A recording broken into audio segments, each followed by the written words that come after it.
हाय। Apple TV की एक movie है जिसका नाम है the killers of the flower moon. Leonardo DiCaprio, Robert De Niro, directed by Martin Scorsese. Run time 3 hours 20 minutes और मोर। मतलब ट्रीट बनाई है उन्होंने अपनी तरफ से पूरी। 1920s की बात बताई है। बताया कि एक ऑजेज कम्युनिटी थी जो कि रेड इंडियंस थे, जो रियल इंडियंस माने जाते थे, जो अमेरिका जब डिस्कवर हुआ उससे पहले जो वहाँ के नेटिव्स थे वो उनको डिस्प्लेस कर दिया था जब गवर्नमेंट ने।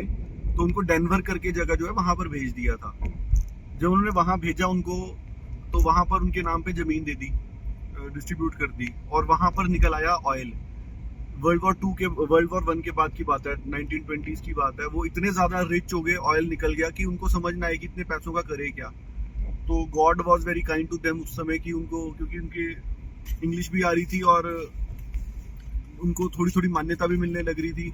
और जो उनको जमीन मिली उसके अंदर तेल निकलने से बहुत ज्यादा अमीर भी हो गए थे। इतने अमीर हो गए थे कि प्राइवेट एयरपोर्ट, प्राइवेट प्लेन्स, मतलब हर रिच ऑफ द रिचेस्ट चीजें जो थी वो एंजॉय करने लग गए थे ऑजेज कम्युनिटी के लोग, जिनको वो जमीन मिली थी क्योंकि उनके अंदर तेल था। तो इसलिए वो गवर्नमेंट जो है वो अमेरिका की हमें बताती है कितनी क्रूअल रही है हमेशा से। उन्होंने क्या किया, उन्होंने रिस्ट्रिक्ट कर दी उनकी उनकी स्पेंडिंग्स को रिस्ट्रिक्ट करने के लिए उनके ऊपर एक एक बंदा बिठा दिया, जो कि एक गोरा अंग्रेज बिठा दिया। और वो क्या करता था, वो मॉनिटर करता था उनकी स्पेंडिंग्स। जैसे मान लो उनको किसी ने $300 का मीट भी खरीदा है, तो वो उसे अप्रूव कराते थे कि $300 अप्रूव कर दिए। पैसे हैं उसी के, ऑजेज बंदे के ही हैं पैसे। पर वो क्या कर, वो पैसे वो खर्च नहीं सकता। वो इसलिए नहीं खर्च सकता क्योंकि उसको अप्रूवल चाहिए अपने पैसे खर्चने के लिए। तो बड़ी अजीब सी बात थी। और ऐसे करके उन्होंने बताया कि रॉबर्ट डिनीरो जो है वो एक आदमी है जो कि ऑजिस कम्युनिटी के साथ बहुत ज्यादा स्वभाव में अच्छा है और अच्छे वैसे रहता है।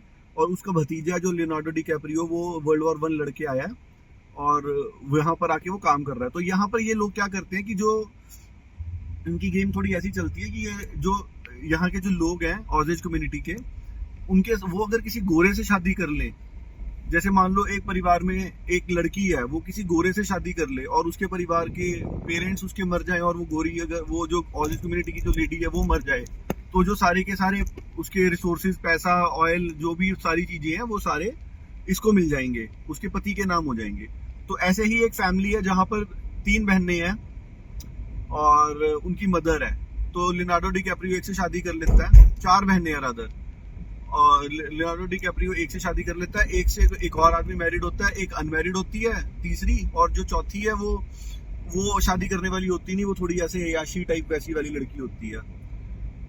तो जो लियोनार्डो डी कैप्रियो की जो वाइफ है, उसकी जो सिस्टर है एक, वो उसकी डेथ हो जाती है। और जो दूसरी सिस्टर से जो एक और सिस्टर थी, उसका हस्बैंड जो उससे शादी कर लेता है। अब उसके पास डबल राइट्स हो गए, लियोनार्डो डी कैप्रियो के पास एक राइट हो गया, और जो उसकी 4th सिस्टर है वो मर जाती है, रीटा। तो ऐसे करके ना बहुत ज्यादा किलिंग्स होने लग जाती हैं। वो ये इन्होंने दिखाया है कि शुरू में इन्होंने क्लियर कर दिया था कि जो नॉन ऑजेज लोग हैं वो अपनी वाइफ्स को मार रहे हैं, कोई अपने हस्बैंड को मार रही है गोरी औरत, क्योंकि उनकी जो प्रॉपर्टी है वो अपने नाम पे करवाने के लिए। तो ये यहाँ पर ऐसे था कि पहले हनी ट्रैप करके उनसे शादी करो और फिर उनको मार दो और उनकी प्रॉपर्टी इनहेरिट कर लो।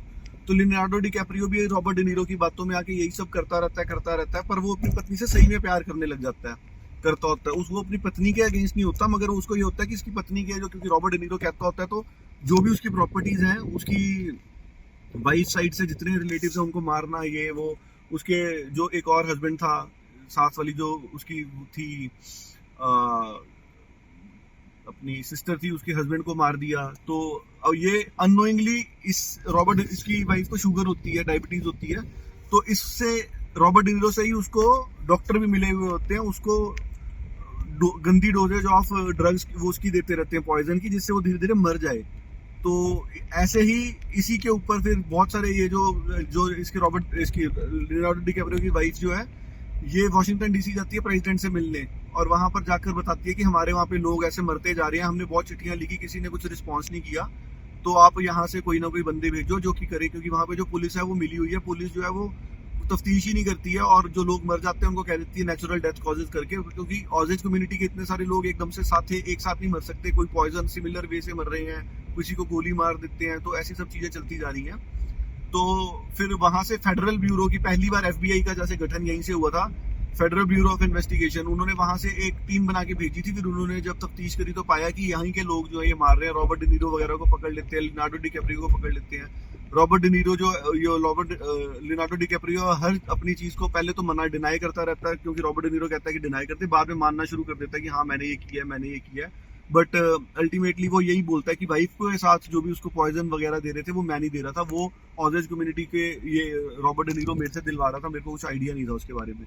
अल्टीमेटली ये बताया कि उसको जेल हो जाती है और वो फिर जब बाहर आता है तो अपने भाई के साथ रहने लग जाता है, और उसकी वाइफ जो है वो बाहर मूव हो जाती है, किसी और से शादी कर लेती है और अपनी प्रॉपर लाइफ जीती है, और वो उसकी याद में रहता है हमेशा। तो ऐसे करके उन्होंने बताया। पिक्चर बहुत अच्छी लगी थी मुझे।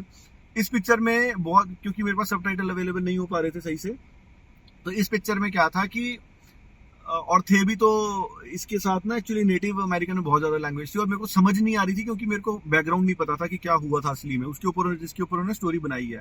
तो बहुत ज्यादा मेरे को जेमिनी और चैट जीपीटी दोनों से मैं scene by scene, time stamp by time stamp discussion करके पिक्चर देखी थी ये, और बहुत मजा आया था पिक्चर देख के, क्योंकि बहुत ज्यादा चीजें जानने को नई नई मिल रही थी, पर्सपेक्टिव मिल रहे थे। और मैंने ये भी पाया कि जो जेमिनी का जो प्रो वर्जन था वो भी इतना ज्यादा अच्छे से नहीं कर पा रहा था काम जितना चैट जीपीटी का फ्री वर्जन बता पा रहा था चीजें। वो जैसे एक सीन के अंदर कोई लेडी थी तो मैंने उससे पूछा ये कौन है, तो उसने गलत ही इन्फॉर्मेशन दे दी, तो पूरे सीन का कंटेक्स्ट ही चेंज हो गया। जब मैंने सेम चीज चैट जीपीटी से पूछी तो उसने सही कैरेक्टर बताया। फिर मैंने वापस जाके जेमिनी से पूछा तो उसने बोला हाँ मैंने गलत बता दी थी चीज, ये ऐसे नहीं है, ऐसे है। तो जो फ्री वर्जन ऑफ जेमिनी था वो इतना बेटर नहीं था जितना जो paid version of Gemini pro है वो इतना अच्छा नहीं था जितना चैट जीपीटी का फ्री वर्जन मेरे को लगा है इस सिनेरियो में। तो बाकी पिक्चर बहुत अच्छी है। एंड में उन्होंने यही बताया कि एक रेडियो शो के ऊपर, जैसे मार्टिन स्कोर्सेज़े खुद भी बोल रहा है कि मतलब रेडियो शो उन्होंने बताया, ये पूरी की पूरी स्टोरी उन्होंने इनएक्ट करके बताई रेडियो पे, और एंड में उन्होंने बताया कि वो एक सर्कल से शुरू किया और एक जो लॉन्ग शॉट था जो ऊपर से लिया हुआ था ड्रोन टाइप से, और बताया था कि पूरी की पूरी जो लाइफ है वो चलती गई ओसेज कम्युनिटी की। ये इतने सारे लोग लगे उनको खत्म करने के लिए, सिस्टमेटिकली मारने के लिए, उनकी पूरी लीनियज को खराब करने के लिए, मगर वो आज भी जिंदा है। और फिर जब मैंने पता किया तो वो देखा कि हाँ वो अभी भी उस वहाँ पर डलास डेनवर पता नहीं जहाँ पे भी उनको तेल के वो कुएं मिले थे वो वहीं पर रहती है। ओसेज कम्युनिटी क्लोज नेट है और अभी भी वो जो उसके फ्रूट्स हैं वो बेयर कर रहे हैं, और बहुत ज़्यादा नहीं है लोग बचे, बट जितने भी बचे हैं वो अभी भी वहाँ पर रहते हैं और सही से अपना जीवन व्यतीत कर रहे हैं। वो इनकी तो ये प्लानिंग थी कि समवट करके इनको इरेडिकेट ही कर देंगे, पूरी की पूरी जनरेशन ही खत्म कर देंगे, मार देंगे उनके पूरे जो भी चीज़ें उनको हथिया लेंगे, जो कि हमेशा से कॉलोनी मतलब जो कॉलोनाइज करते थे जिस भी जगह को, इनका यही एक ट्रेंड रहता था। तो उसके ऊपर इन्होंने यहाँ पर भी यही कोशिश करने की पूरी कोशिश की थी, पर वो हो नहीं पाया क्योंकि ये रिजिलियंस थी इनकी। और फिर ये भी बताती है बात कि चाहे वहां पर करप्शन थी, सब कुछ था, पर जब सेंट्रल गवर्नमेंट इन्वॉल्व हुई तो फिर वो चीजें रिजॉल्व भी हुई। तो चाहे भले ही वहां पे मेन एरिया में करप्शन थी, तो इस तरीके से हमें पता लगता है कि अगर गवर्नमेंट चाहे तो सब सही चीजें भी कर सकती है, प्रोवाइडेड नियत होनी चाहिए। और जहां अगर कुछ अपनी ही गवर्नमेंट से कुछ गलत हो रहा हो तो उनको पकड़ के आइडेंटिफाई करके रेक्टिफाई करना भी गवर्नमेंट की ही रिस्पॉन्सिबिलिटी बनती है, जो कि वहां पे होता है। आंसरेबिलिटी ली जाती है, भले ही चाहे कोई भी हो। ऐसा नहीं है कि ये बड़ा आदमी है तो इसके ऊपर कोई प्रश्न नहीं उठाए जाएंगे। और उस तरीके से जो है अमेरिका, जैसे एप्स्टीन फाइल में भी कितने सारे लोगों के नाम आते हैं, तो उन सबको आंसरेबिलिटी में कटघरे में खड़ा किया जाता है, पूछा जाता है, उनसे पूछी जाती है कि भाई क्या बात है, कैसे है, भले ही वो ट्रम्प हो या जो भी हो। और हमारे यहाँ पे जैसे आंसरेबिलिटी बनी नहीं पाती है चीज़ों की, लोग बड़े आराम से कुछ भी करके कुछ भी बोल के निकल जाते हैं। जैसे अभी न्यूज़ चल रही है महाराष्ट्र के सीएम वाली कि उसने 3 पता नहीं कितनी ज़्यादा प्रॉपर्टीज जो हैं वो बना ली हैं हाईवे के पास में, और बाद में हाईवे अप्रूव कर दिया, which is somewhat insider trading only. तो आंसरेबिलिटी बननी चाहिए, हर चीज़ की बिल्कुल बननी चाहिए। तो this is all about it. एक बहुत अच्छी मूवी थी, देख के बहुत अच्छा लगा। मुझे उम्मीद थी इसमें तो ऑस्कर ये वो काफ़ी मिले होंगे, नॉमिनेशन है, बट ऑस्कर कुछ खास ज़्यादा वैसे शोर नहीं मचा है। थिएरेटिकल रिलीज बिल्कुल नहीं थी, एप्पल पे ही आई थी, एप्पल की ओरिजिनल मूवी थी। ओके।